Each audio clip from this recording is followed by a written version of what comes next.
We remember all too well what it was like a few years ago when we were shopping and researching for our RV, and we spent hundreds of hours Hundreds, and yeah. months researching. And of course, we've had nearly 3 years on the road now. We just continue to learn more and more every day, week and month.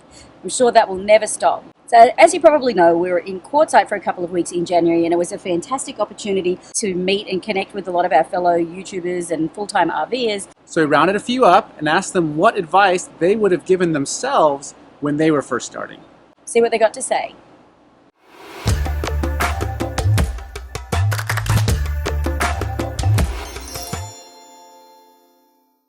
I'm Tom. And I'm Kate. And we are the Mortons on the Move. We've been full-time on the road for 16 months now, and we wish that we knew that we don't need a really big RV. Yeah, we started out trying to take everything with us, and it ended up biting us because it was too big and we had too much stuff, and we had to downsize. We had a 41-foot fifth wheel, a toy hauler, and now we have downsized to a 33-foot fifth wheel, and it is so much better. You don't need all that extra space. Another thing we wish we'd known is the world is not as scary of a place as it might seem when you're in one place. A lot of people seem to be like, how could you be in that area with those people? Well, when you haven't been there, you don't know. And in our experience, the world has been really nice to us, and we've only been uncomfortable a couple times, and then we just move on. 95% of the people you'll meet are very, very generous, very nice, and will welcome you like family. We're Lisa and Dan, and we're with alwaysonliberty.com.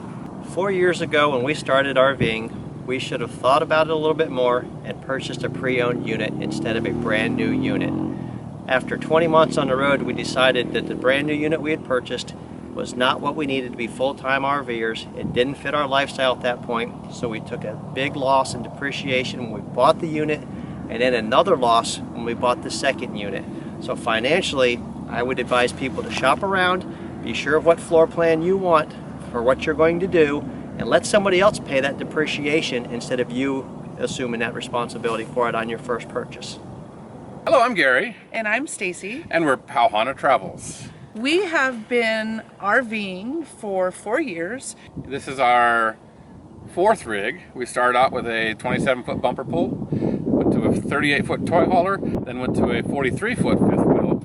Now we're in a 38-foot Class A diesel. Do your research. Figure out what you want to do, how you want to use the rig, and where you want to go.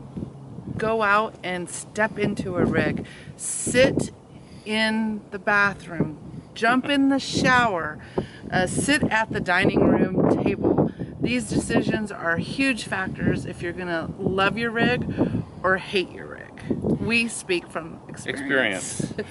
Don't think that your RV salesman knows it all. Oh my gosh, they do not. We usually go in knowing more than they do and educating the RV salesman on things they had no clue. They will try to sell you a rig that is very close to carrying capacity, which means leaves nothing for you to fill your rig with water, food, clothes, and then you're overweight. So just do your research, know what you want, and then go look at it, touch it, feel it, and don't believe everything the salesman says. Most importantly, once you get your RV, you gotta use it. You bought it for a reason, go travel. I'm Brian. I'm Christy. And we're Spot the Scots. We've been RVing about 2.5 years, 18 months of it full time. We've had 4 rigs. So when we look back, I think we would have taken a lot more time. We would have told ourselves, take your time researching and shopping. Yeah, do a lot more research. Get in the rigs. Slides in, slides out. Try everything out. Try what's accessible. Try out even the thing that you don't think will fit you at all. Like for us, it was Class A's. We didn't think Class A's were our thing, and we skipped all of them. We ended up in Elvis R89 Airstream, which is a Class A, and we absolutely love it. It's our 4th rig. It's our least expensive rig, and it's the one that makes us the happiest. Yep, and I think I would also tell us newer is not necessarily better. Yeah, not that there's anything wrong with it. No, but we found the quality in our 1989 is way better than anything that we've had that's been fairly new.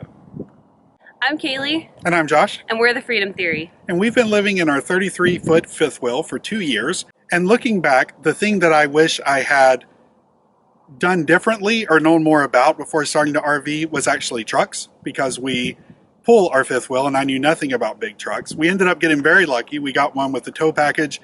I had no idea trucks came with a tow package. We got diesel. I didn't know we should have that. But exhaust brake and things like that, didn't know anything about it. We got really lucky, but I wish I'd known more about it. I've learned a lot about just vehicle maintenance on the road, and it may seem a little silly, it may seem minor, but believe me, you can put a lot of money into maintaining these rigs, and so the more you know to do yourself, the less money you have to spend. Hi, we're Emily and Tim Rohr, and we are Own Less, Do More. We have been in an RV for about 18 months now, and we bought this largely because of the floor plan. I mean, we walked inside and really loved the floor plan because of the desk area, which is what I wanted. And I think when I look back at what would I have done a little bit differently, it turns out that a lot of these RV manufacturers do build different specifications in the walls and the comfort, how warm they are, the quietness of the air conditioning and that sort of thing. And a lot of the newer high-end units have that today. A lot of the older ones didn't. And I think that I understood better how that was done, we maybe would have kept searching until we had tried to find one with some of those better features. In other words, don't just go for the floor plan. And on the more personal side, if I had known how much his work, her work, would have changed in this amount of time, whereas I felt like I did most of the work around the house when we lived in a house, total swap. We should have done this years ago. It has reversed completely. He does more than I do, and I'm not afraid to admit it.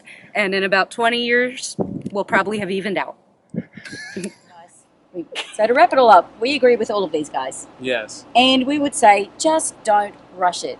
This is a really big decision. Everyone knows RVs are not an appreciating asset. They depreciate over time and can do so pretty hard. So the more you do research ahead of time, the less likely you are to make a big or expensive mistake. Yeah, and the more confidence you'll have in that decision. Whether you're full-timing, part-timing, seasonal, weekending, it's a very complex decision. Involves your house and your car, how easy it is to drive, what you can be able to carry with you with the carrying capacity, the maneuverability, livability, quality of the product, depending on how much time you're going to spend in it. Take your time, do your research, because it's a really big decision and hardly anyone gets this right on their first go. It's just scratching the surface of all of the things you need to think about when you're shopping for or buying an RV, but hopefully this will get you started. And if you like this video, give us a thumbs up or a comment below. We'd love to hear your comments and your thoughts. And don't forget to hit the subscribe button to get notification of new videos as they come out. See you out there.